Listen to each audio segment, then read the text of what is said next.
وہ ہزاروں انڈے بچے اس خواہش نے دے دیے ہوں گے. پھر آپ کا دل کرے گا یار وہ دیکھا تھا وہاں بھی دیکھو, وہاں بھی دیکھو, پھر انٹرنیٹ پر دیکھو گے فوش چیزیں, پھر اس سے آگے بڑھو گے, تو یہ خواہشات بڑھتی چلی جائیں گی. تو ایک کام تو فوراً کر لو, بس اس کے بعد میں بیان ختم کرتا ہوں. بریک ضرور لگا لو, جہاں ہو وہیں رک جاؤ. اصل تو یہ کہ کبیرہ گناہ میں انٹرنیٹ پر فحش فلمیں اور یہ جو ہینڈ پریکٹس وغیرہ کی اللہ معاف فرمائے لت پڑ گئی ہے لڑکوں کو, اور یہ جو اس طرح کی بیہودہ حرکتیں بہت زیادہ ہو گئی ہیں. نماز فجر کی تو اکثر لوگ قضا کر رہے ہوتے ہیں.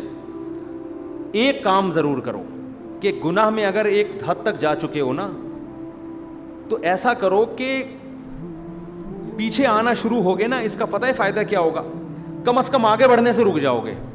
ایک آدمی نے مجھے کہا کہ یار مجھے فحش فلمیں دیکھنے کی عادت ہے, میں جب دیکھتا ہوں میں توبہ بھی کرتا ہوں, صدقہ بھی کرتا ہوں, روزے بھی رکھتا ہوں, سزا بھی دیتا ہوں, صحیح رو رو کے توبہ کرتا ہوں, پھر دوبارہ دیکھ لیتا ہوں, پھر توبہ کرتا ہوں, اور ایسا لگتا ہے اب کبھی نہیں ہوگا, اور اب میں ہمیشہ کے لیے بچ گیا, اور صدقہ بھی کیا, سزا بھی دی, روزہ بھی رکھا, پھر کر لیتا ہوں. میں نے اس سے کہا, میں نے کہا اس روش سے باز نہیں آنا, یعنی اس توبہ سے, یہ سوچ کے کہ مجھ سے بار بار گناہ ہو جاتا ہے تو اب میں صدقہ نہیں دوں گا, روزہ نہیں رکھوں گا, اور اب میں گناہ پہ کمپرومائز کر لوں گا, یہ کبھی نہ کرنا. سمجھ میں آ رہی ہے بات میں کیا کہنا چاہ رہا ہوں؟ بے شک بار بار گناہ ہو رہا ہے, لیکن بار بار توبہ بھی تو ہو رہی ہے نا. ٹھیک ہے گناہ چھوٹ نہیں رہا, یہ غلط ہے, اصل تو یہ کہ چھوڑو اس کو. لیکن میں نے کہا اگر یہ کہہ کے توبہ یا صدقہ یا سزا دینا چھوڑ دی نا, تو پھر اس سے آگے جاؤ گے. ابھی اس سزا کی وجہ سے وہیں بریک لگی ہوئی ہے آپ کی. شیطان پتہ ہے کیا کہتا ہے؟ شیطان کہتا ہے تو نے 20 دفعہ توبہ کی ہے, 20 دفعہ اپنے آپ کو سزا بھی دے چکا ہے, روزہ رکھ کے یا صدقہ کر کے, جو بھی سزا انسان اپنے لیے متعین کرے, اور پھر بھی ہو رہا ہے تو چھوڑ یار, کرتا رہ یہ بیٹھ کے. یہ شیطان کا بڑا حربہ ہوتا ہے, کیونکہ یاد رکھو آپ نے خواہش پوری کر لی, یہ خواہش یہاں رکے گی نہیں, نا, یہ آپ کو آگے بڑھائے گی, زنا کی طرف لے کے جائے گی. یہ دماغ سے نکال دو کہ یہیں بریکیں لگیں گی. یہ جتنے بڑے بڑے دنیا میں عیاش اور کبیرہ گناہوں کے مرتکب ہیں, یہ پہلے چھوٹے گناہ کرتے ہیں, پھر یہاں تک پہنچتے ہیں. اچانک بڑے ڈاکو جو ہوتا ہے نا, جو بینکوں کو لوٹ رہا ہے اور ہزار گز کے بنگلوں میں ڈاکو بنا ہوا ہے, یہ پہلے مسجدوں سے چپل چراتے ہیں. یہاں سے شروع کرتے ہیں, انڈیکیٹر لے کے نکل لیے کسی بائک کا, کسی کی جیب سے 50 روپے نکال لیے, اماں کے پرس سے 50 روپے نکال دیے, ابا کی پینٹ سے 20 روپے نکال لیے. یہاں سے ہوتے ہوتے آہستہ آہستہ کانفیڈنس پیدا ہوتے ہوتے پھر بڑے بڑے بنگلوں کو لوٹتے ہیں. یہ کوئی ایسا نہیں ہوتا بالغ ہوتے ہی ایک دم کسی بلڈنگ میں ڈاکہ مارے, ایسا نہیں ہوتا.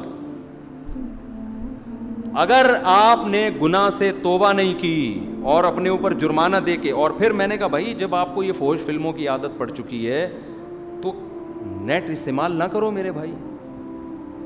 آپ کمرہ بند کر کے نہ بیٹھو, ایسی جگہ کمپیوٹر نہ رکھو جہاں تنہائی ہوتی ہے. بہت ساری چیزیں ہیں, اور بھی اس کے بہت نسخے ہیں, طریقے ہیں, ابھی میں اس کی ڈیٹیل میں نہیں جا رہا. تبلیغ میں وقت لگاؤ 4 مہینے کے لیے, تاکہ ایک طویل عرصے تک جب اس سے دور رہو گے تو دور رہنے کی عادت, جیسے گناہ کرتے کرتے کرنے کی عادت ہوتی ہے, دور رہتے رہتے رہنے کی. ایک صاحب نے مجھے بتایا, میں 4 مہینے کے لیے گیا اور میری یہ عادت بالکل چھوٹ گئی تھی, واپس آیا, پھر مجھ پر اتنا غلبہ ہوا, میں نے پھر یہ گناہ کر لیا. اب وہ مایوس ہو گیا, یار 4 مہینے لگانے کا بھی کوئی فائدہ نہیں. میں نے کہا نا, یہ 4 مہینے تک اتنا دور رہے ہو نا, تو یہ شیطان نے بہت تمہارے دل میں وہ جمع کر دیا تھا ایک گناہ کا جذبہ. وہ اس سے کبھی بھی یہ نہ کہنا کہ 4 مہینے کا فائدہ نہیں ہوا, ہو گیا فوراً توبہ کرو, چلے کے لیے نکل جاؤ, لڑو بھائی. ہتھیار ڈال دیے تو جہنم کی آگ ہے, لڑتے رہے تو شاید اللہ بخش دے گا. نہیں آئی بات, میرا خیال ہے لڑتے لڑتے مر گئے نا, بخشش کا چانس ہے, اللہ کہے گا اپنی طرف سے پوری کوشش کر رہا تھا, یہ کچھ اللہ بھی تو کرے گا نا. لیکن اگر ہتھیار ڈال دیے بھائی میرا کام نہیں ہے, میں نہیں چھوڑ سکتا, اس کا مطلب آپ آگ میں جلنے پر راضی ہو گئے ہو, تو اللہ کہتا ہے انلزمکموہا وانتم لہا کارہون, تم بخشش نہیں چاہتے, مجھ سے امیدیں لگاتے ہو کہ میں بخش دوں گا, ایسا نہیں ہوتا. تم جب جہنم پہ راضی ہو. ہمارے اسکول میں ایک استانی صاحبہ تھیں, انہوں نے ایک واقعہ ہمیں سنایا. وہ واقعہ تو کوئی مستند نہیں ہے, لیکن مجھے وہ واقعہ یاد رہ گیا, بہت پرانی بات ہے. اچھا, وہ ہماری ٹیچر بھی بڑی لبرل قسم کی تھیں, وہ پردہ وردہ بھی نہیں کرتی تھیں, بہت ہی لبرل, لیکن کچھ ہوتے دنیا دار ہیں, لیکن ایسی کوئی سبق کی بات کہہ کے چلے جاتے ہیں, وہ انسٹال ہو جاتی ہے دماغ میں. انہوں نے واقعہ سنایا, یہ واقعہ کوئی مستند نہیں ہے, میں نے کسی مستند کتاب میں نہیں پڑھا, لیکن اس سے جو سبق مل رہا ہے نا, وہ سبق کیا ہے؟ وہ سبق بالکل ٹھیک ہے. تو میں اس نیت سے سنا رہا ہوں کہ واقعہ ہو سکتا ہے ہو بھی, ہمارا علم ایسا تو نہیں ہے کہ ساری کائنات کا ہمیں علم ہے, ہو سکتا ہے وہ کسی مستند کتاب میں, مستند روایت میں. تو انہوں نے کہا کہ ایک عورت سے کوئی گناہ ہو گیا, بدکاری ہو گئی. وہ موسیٰ علیہ السلام کے پاس آئی اور کہنے لگی کہ مجھ سے ایک بہت بڑا جرم ہو گیا ہے, آپ اللہ سے پوچھ کے بتاؤ کہ کیا میرا وہ جرم معاف ہو جائے گا اگر میں سچے دل سے توبہ کروں اور دوبارہ کبھی اس گناہ کے قریب نہ جاؤں. تو موسیٰ علیہ السلام نے کوہ طور پہ اللہ سے پوچھا, تو اللہ نے کہا کہ ہاں اس عورت کو بول دو کہ اگر سچی توبہ کر لی اور دوبارہ کبھی کرنے کا ارادہ نہیں ہے تو معاف. اچھا, اس عورت نے گناہ نہیں بتایا کہ کیا ہوا. تو اس عورت نے کہا موسیٰ علیہ السلام سے کہ چھوٹا گناہ نہیں ہے, بہت بڑا گناہ ہے, دیکھ لو, اللہ سے دوبارہ پوچھو, شاید آپ کو بات سمجھ میں آئی نہیں ہے, چھوٹا موٹا نہیں ہے. یعنی وہ عورت بھی حیرت تھی, اتنا بڑا گناہ کیسے معاف ہو جائے گا بھائی, تو اللہ سے دوبارہ پوچھو. تو موسیٰ علیہ السلام نے دوبارہ پوچھا, اللہ نے کہا معاف کر دوں گا اگر یہ سچے دل سے توبہ کر لے. پھر آئے تو اس عورت نے پھر کہا, دوبارہ پوچھیں, چھوٹا گناہ نہیں ہے. اب دیکھو اللہ معاف کرنا چاہ رہا ہے اور ان کو کیا ہو رہی ہے, وہی تکلیف ہو رہی ہے, ان کو تکلیف ہو رہی. موسیٰ دوبارہ پوچھ کے آؤ. موسیٰ علیہ السلام دوبارہ پوچھ کے, اللہ نے کہا بول دیا بھائی جتنا بھی بڑا گناہ ہو سچی توبہ کر لی, آئندہ نہ کرنے کا عزم معاف. جب تیسری دفعہ پوچھ کے آئے اس عورت نے کہا زنا ہوا ہے مجھ سے, بدکاری ہوئی ہے, یہ کیسے معاف ہوگا, دوبارہ پوچھ کے آؤ. اب یعنی اس عورت نے کہا پورا میں گناہ کا بتا کے بتاؤں نا, ایسے شاید ان کی سمجھ میں نہیں آ رہا ہے. تو موسیٰ علیہ السلام اللہ کے پاس گئے, وہ کہہ رہی بدکاری ہوئی ہے. اللہ نے کہا اب نہیں معاف کروں گا میں, اب میں اس کو معاف نہیں کروں. تو پتہ نہیں مستند ہے نہیں ہے, لیکن اس سے جو میسج مل رہا ہے وہ کیا مل رہا ہے کہ جب آپ خود اس پہ راضی ہو گئے کہ یار یہ میری سمجھ میں نہیں آ رہا کیسے معاف ہوگا, اور پتہ نہیں اللہ, یعنی آپ اپنے گناہ کو اللہ کی رحمت سے کیا سمجھ رہے ہو, بڑا سمجھ رہے ہو. تو اللہ کہتے ہیں جب تجھے ہی اعتراض ہو رہا ہے کہ میں معاف نہیں کر سکتا تو پھر جاؤ, پھر جہنم میں جلنے کا شوق ہے تو جاؤ نا بھائی. جس کو جہنم کا خوف ہے اس کو تو تھوڑی سی امید بھی کافی ہے یا نہیں ہے, تھوڑی سی امید بھی کافی ہے اس کے لیے. یار تھوڑی سی بھی کہیں سے سرا مل جائے نا تو اسی سرے کو ہم تو بچنا ہے جہنم سے, چاہے بار بار گناہ ہو رہے ہیں بھائی, اللہ سے کہنا ہے ہم نہیں جا سکتے, ہمیں نہیں چاہیے جہنم, چاہے میرے سے 100 دفعہ ہو معاف کرنا ہے تجھے, صحیح ہے نا, ہم نہیں, ہمیں سے برداشت نہیں ہوتا. تبھی تو حدیث میں آتا ہے کہ اللہ سے یوں نہ دعا کرو اے اللہ تو چاہے تو معاف کر دے, چاہے تو معاف نہ کرے, تو چاہے تو میری دعا قبول کر لے. تو کہا کہ اللہ جو چاہے گا وہی ہوگا. ہم نے دعا میں اللہ سے مانگنی, اللہ تو نے یہ کام کرنا ہے, باقی اللہ تو کرے گا وہی جو اس کی چاہ. لیکن بھائی ہم یہ نہیں کہہ سکتے اے اللہ ایکچولی میں چاہتا تو ہوں جہنم سے بچنا, تو اگر چاہے تو مجھے بچا لے جہنم سے. یہ عبدیت کے خلاف ہے. اللہ نہیں بھائی, ہم نہیں جہنم میں جا سکتے. ہم اگر بار بار گناہ ہم سے ہو رہا ہے, شیطان مروا رہا ہے, ہمیں کروا رہا ہے, ہمارا بیڑا غرق کر رہا ہے, ہم ندامت ہوتی ہے یار یہ کیا ہو گیا ہم سے, معافی چاہیے موت سے پہلے پہلے, کیونکہ موت کا کچھ پتہ نہیں ہے. گناہ ہو گیا فوراً توبہ کی طرف دوڑو بھائی, موت سے پہلے ہاتھ اٹھانے کی توفیق مل جائے, بڑی نعمت ہے اللہ کی.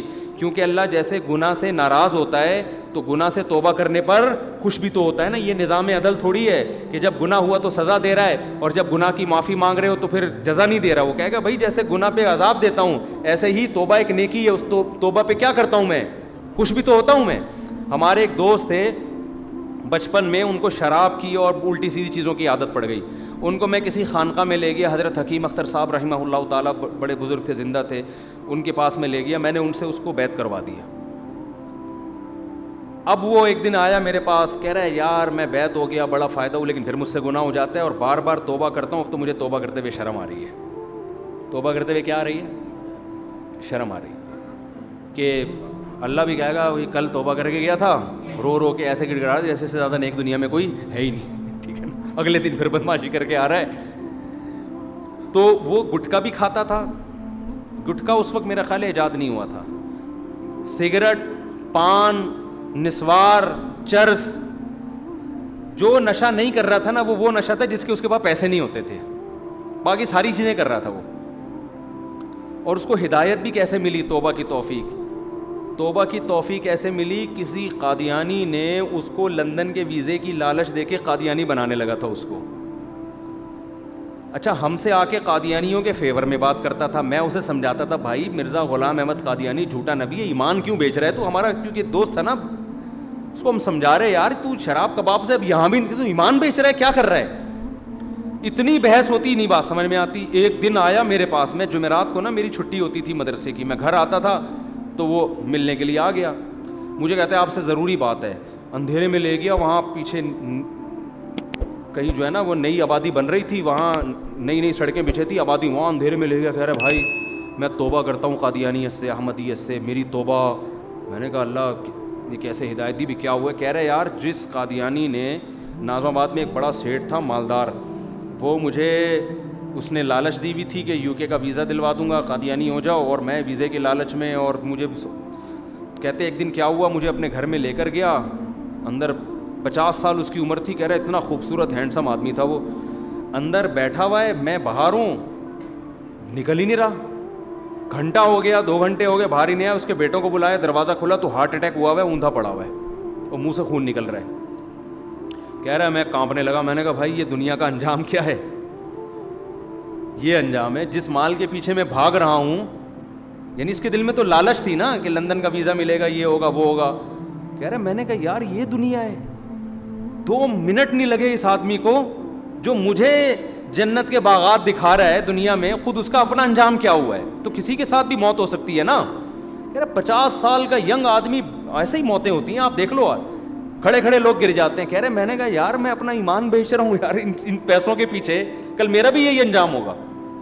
تو اس کے الفاظ میں بتا رہا ہوں. قادیانی اعتراض کریں گے کہ یار یہ کیسی باتیں کر رہا ہے, میں اس کے الفاظ بتا رہا ہوں جو میں نے خود سنے ہیں. قادیانی اس کو مانے نہ مانے یہ ان کا مذہب ہے. وہ کہتا ہے میں جب دفنانے کے لیے, کیونکہ دوستی تھی نا, جب ان کو دفنانے کے لیے گیا ہوں, کہہ رہے مجھے قبرستان کے نیچے اللہ کی قسم ایسا لگ رہا تھا جیسے آگ جل رہی ہے پوری, سب آگ میں, اور اس کو آگ میں پھینک رہے ہیں یہ لوگ, مجھے ایسا محسوس ہو رہا تھا. تو یہ بتاتے ہوئے بھی بڑا جذباتی ہو رہا تھا. ہم نے کہا چلو آپ کو ہماری باتیں سمجھ میں نہیں آئی, لیکن اللہ نے آپ پر رحم کیا. اب اس کو توبہ طائب کا خیال پیدا ہوا نا, جب آدمی یو ٹرن لیتا ہے تو پھر پورا نیک بننے کی کوشش. کہہ رہا ہے یار میں شراب چھوڑنا چاہتا ہوں, یہ نسوار چھوڑ, حالانکہ نسوار تو حرام نہیں ہے, لیکن اس نے کہا میں سب چیزیں چھوڑنا چاہتا ہوں. تو میں اس کو لے گیا حضرت حکیم اختر صاحب رحمہ اللہ تعالیٰ کے پاس, کیونکہ یہ شاعرانہ مزاج تھا اس کا, تو حضرت کی بھی شعر و شاعری بہت ہوتی تھی. اب جب اس نے ان کا بیان سنا ہے تو یہ پھوٹ پھوٹ بہت اثر ہو رہا تھا دل پہ نا. تو کہہ رہے یہ تو سارا میرے بارے میں بیان ہو رہا ہے. تو کیونکہ بدنظری کا اس کو ایسا چیمپئن تھا نا, یہ کبھی کوئی انٹی کہیں سے گزرے اور یہ نہ دیکھے, یہ ایسا ہوتا نہیں تھا. کہ خود بتاتا ہے یار یہ عورت میری ایسی مجھ سے بہت کلوز تھا. کہہ رہا عورت میری کمزوری ہے بھائی, کہیں سے انٹی گزر رہی ہوں گھر تک پہنچا کے آتا تھا اس کو. اب ان کا پورا بیان بدنظری کے خلاف, یہ وہاں چیخ رہا ہے نا, لوگ بھی اس کو دیکھ رہے ہیں. خیر ہم نے بیعت کرا دیا. اب توبہ طائب کر لی اس نے. تھوڑے دن میں پھر کہتا ہے میں گھر آتا ہوں, مجھ سے پھر گناہ ہو جاتا ہے. بار بار جب ہوا نا تو مجھ سے ملا, کہنے لگا یار اب تو مجھے توبہ کرتے ہوئے کیا شرم آ رہی ہے. اللہ بھی کہے گا کل رو دھو کے گیا ہے, توبہ کی, اب دوبارہ کیا کر رہا ہے, اب دوبارہ تجھے شرم نہیں آتی, معافی مانگنے آ گیا. تو میں اس کو دوبارہ لے کر گیا. اللہ کی قدرت, حضرت حکیم اختر صاحب رحمہ اللہ تعالیٰ, میرے تو شیخ حضرت مفتی رشید احمد صاحب تھے, لیکن میں اس کی وجہ سے ان کے پاس چلا گیا. تو وہ بیان میں کہنے لگے یہ اہل اللہ ایسے ہوتے ہیں کہ بعض آپ کے دل میں جو بات ہوتی ہے نا, یہ وہی زبان سے اکثر ان کی دل بیان میں نکل رہی ہو. انہوں نے کہا کہ دیکھو جب تم سے گناہ ہوتا ہے نا, توبہ ٹوٹتی ہے, اس وقت شرم آنی چاہیے. توبہ کرتے ہوئے شرم نہ کھاؤ, توبہ توڑتے ہوئے شرم آنی چاہیے. توڑتے ہوئے شرم آ نہیں رہی ہوتی بھائی, اور دوبارہ توبہ کرتے ہوئے آ رہی ہے. ہونا تو یہ چاہیے جب توبہ کر کے گیا ہے تو دوبارہ گناہ کرتے ہوئے شرم آئے نا کہ یار کل کتنا رو دھو کے گیا ہوں اور اللہ سے معافیاں مانگی ہیں, اس وقت شرم نہیں آ رہی. یہ شیطان کا ہے. تو انہوں نے کہا بار بار توبہ ہو جائے, توبہ کرتے ہوئے شرم مت کرو, اس لیے کہ توبہ نیکی ہے, نیکی کرتے ہوئے شرم نہیں آنی چاہیے. توبہ توڑنا گناہ ہے, گناہ کرتے ہوئے شرم آنی چاہیے. میں نے کہا لے بھیا ہو گیا نا, تیرے اشکال کا جواب مل گیا. تو بار بار اس سے فائدہ کیا ہوگا میرے بھائی, آپ کا اس قدم وہیں رک جائیں گے, اور انشاءاللہ ریورس بھی ہو گیا, ایسا نہیں ہے, آہستہ آہستہ گناہ چھوٹ جائے گا. اللہ تعالیٰ سمجھنے کی عمل کی توفیق عطا فرمائے.